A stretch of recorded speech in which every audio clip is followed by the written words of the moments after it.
It was the dying days of World War II. Europe was in ruins, cities lay in smoldering rubble, nations were falling, and borders were being redrawn. But deep in the forests of Poland, beneath the collapsing Third Reich, rumors began to swirl. Rumors of trains. Not ordinary trains, but heavily armored, secret Nazi convoys, loaded with looted gold, priceless art, and stolen treasures beyond imagination. And then they vanished. For decades, the legend of the Nazi gold train has haunted treasure hunters, historians, and intelligence agents alike. It is said that as the Soviet Red Army marched westward into Poland in 1945, German high command rushed to conceal billions of dollars worth of stolen riches. The Nazis had spent years plundering Jewish families, private collectors, and entire nations. Everything from Rembrandt paintings to solid gold religious artifacts to crates of diamonds and ingots engraved with swastikas was loaded onto armored trains headed west. But somewhere in Lower Silesia, near the city of Wałbrzych, the tracks go dead. The train never arrived at its destination. To this day, it's never been found. Or has it? What makes this story more than just urban legend is that in 2015, two treasure hunters, Andreas Richter and Piotr Koper, claimed they had found it. Using ground-penetrating radar, they identified what looked like a 100-meter-long train buried beneath a hillside. The Polish government got involved, military engineers were deployed, news outlets around the world exploded with speculation. Could this finally be the legendary Nazi gold train? But when the site was excavated, nothing was found.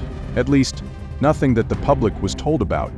Some believe the government is covering up the truth. Others think the original site was a decoy and the real treasure still lies buried elsewhere. But here's what we do know. The Nazis were meticulous in hiding their most valuable loot. Under Operation Aktion Reinhardt and others, the SS oversaw the collection of art, gold, and wealth from every occupied territory. Millions of items were stored in salt mines, underground bunkers, and hidden vaults beneath castles and mountains. Many of these were discovered after the war, like the Altötting salt mine in Austria, which held over 6,500 priceless works of art, including Michelangelo's Madonna of Bruges and the Ghent altarpiece. But others simply vanished. And so began one of the greatest manhunts and treasure hunts in history.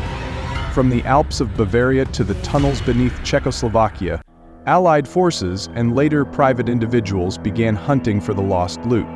The US even formed a special unit known as the Monuments Men, historians and museum curators who raced against time to recover and protect stolen cultural treasures. While they recovered hundreds of thousands of pieces, they barely scratched the surface. Entire train manifests remain missing, witness accounts speak of last-minute departures, secret tunnels blown up behind them, and trains disappearing into mountain complexes like Project Riese, a massive Nazi tunnel system still largely unexplored to this day. But perhaps the most intriguing part of the gold train mystery is its connection to Otto Skorzeny, one of Hitler's most feared commandos. Known as the most dangerous man in Europe, Skorzeny was involved in multiple covert operations, including the daring rescue of Mussolini. After the war, Skorzeny disappeared, only to reappear years later in Spain, rumored to be connected to a global network of ex-Nazis and SS officers, smuggling stolen gold through what became known as the Rat Line. These underground escape routes led Nazi officers and possibly treasure through Italy, Spain, and into South America.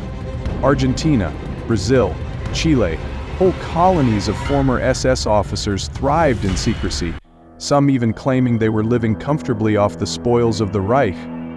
Could the Nazi gold have funded these escapes? Some historians believe so.